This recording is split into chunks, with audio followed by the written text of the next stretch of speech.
ఎన్నికల్లో YCP white wash అయిన తర్వాత పార్టీ బాధ్యతలంటేనే ఏలూరు జిల్లా నేతలు భయపడుతున్నారా? జిల్లా అధ్యక్ష పదవి ఇస్తామంటే మాకొద్దు బాబోయ్ అనే పరిస్థితి ఎందుకు వచ్చింది? ఫ్యాన్ పార్టీకి భవిష్యత్తు లేదనే భావన బలపడుతోందా? ఆళ్ల నాని రాజీనామా వెనుక ఉన్న కథ ఏంటి? Let's watch this inside story.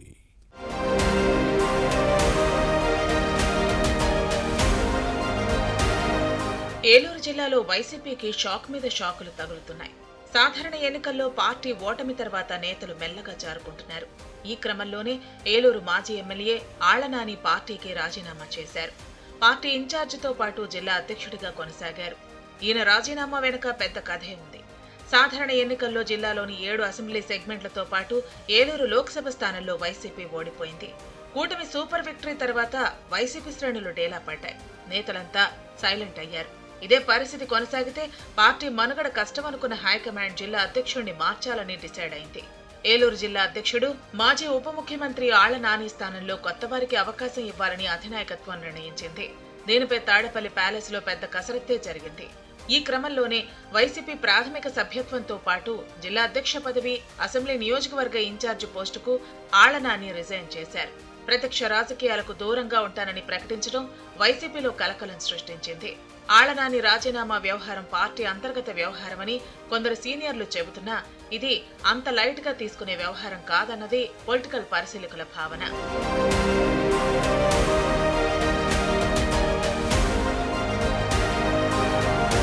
Party పదవులకు ఆళ్ల నాని రాజీనామా వ్యవహారం ఎలా ఉన్నా జిల్లా అధ్యక్ష పదవిని ఎవరికి ఇస్తారన్న అంశం ఇప్పుడు హాట్ టాపిక్ గా మారింది. దీనిపై 3 ముక్కలాట సాగుతోంది. ఆళ్ల నానిని మార్చాలనుకున్నప్పుడే ఎవరికి ఇవ్వాలన్న అంశంపై వైసీపీ అధినాయకత్వం జిల్లా నేతల అభిప్రాయం సేకరించింది. మాజీ ఎమ్మెల్యేల్లో ఒకరికి బాధ్యతలు అప్పగించాలన్న ప్రతిపాదన వచ్చింది. ఈ క్రమంలో దెందులూరు మాజీ శాసనసభ్యుడు అభయ్ చౌదరి, ఉంగుటూరు మాజీ ఎమ్మెల్యే వాసుబాబు, కైకలూరు మాజీ ఎమ్మెల్యే దూలం నాగేశ్వరరావు పేర్లు పరిశీలనకు వచ్చాయి. ఇదే సమయంలో సోషల్ ఇంజనీరింగ్ పై కూడా చర్చ జరిగింది. కాపు సామాజిక వర్గానికి ఇవ్వాలా లేక బీసీ నేతకు అప్పగించాలా అన్న అంశాలు పరిశీలనకు వచ్చాయి.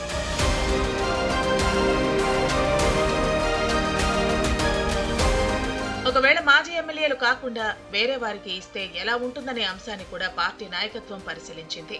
ఓ దశలో ఉమ్మడి పశ్చిమ గోదావరి జిల్లా పరిషత్ చైర్పర్సన్ గంటా పద్మశ్రీ భర్త బీసీ నేత గంటా ప్రసాదరావు, ఏజెన్సీ ప్రాంతానికి చెందిన జట్టి గురునాథరావు పేర్లు చర్చకు వచ్చాయి.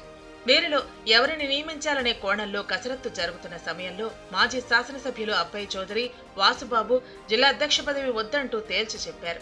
దీంతో కాపు సామాజిక వర్గానికి చెందిన మాజీ ఎమ్మెల్యే దూలం నాగేశ్వరరావు, జట్టి గురునాథరావు, బీసీ సామాజిక వర్గ నేత గంటా ప్రసాదరావు రేసులో మిగిలారు. పార్టీ నేతలు కూడా విడివిడిగా ఈ ముగ్గురికే మద్దతు పలికారు. 2 మాజీ ఎమ్మెల్యేలు గంటా ప్రసాదరావుకు సపోర్ట్ ఇవ్వగా, దూలం నాగేశ్వరరావుకు ఓ మాజీ ఎంపీ, జట్టి గురునాథరావుకు మరో మాజీ శాసనసభ్యుడు మద్దతుగా నిలిచారు. ఇలా రేసులో ఉన్న ముగ్గురికి 3 వర్గాలు మద్దతు ఇవ్వడంతో వైసీపీ ఏలూరు జిల్లా అధ్యక్షుడి ఎంపిక పార్టీ 3 ముక్కలాటగా మారింది.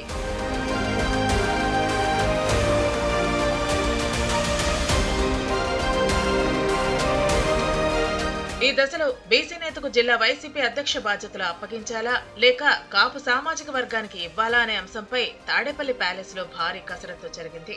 ప్రస్తుతం రాష్ట్రంలో నెలకొన్న రాజకీయ పరిణామాల నేపథ్యంలో బీసీ నాయకుడు గంటా ప్రసాదరావుకు ఫ్యాన్ పార్టీ జిల్లా అధ్యక్ష పదవి ఇస్తే బాగుంటుందని కొందరు సూచించారట. దీంతో హైకమాండ్ కూడా ఇందుకు సుముఖంగా ఉన్నట్టు పార్టీ వర్గాల్లో వినిపిస్తోంది. ఇదే సమయంలో గంటా ప్రసాదరావు వైసీపీని వీడి జనసేనలో జాయిన్ అవుతారని జరుగుతున్న ప్రచారాన్ని అధిష్టానం దృష్టికి తీసుకువెళ్లారు. దీనిపై కూడా క్లారిటీ తీసుకుందామని హైకమాండ్ చెప్పినట్లు సమాచారం.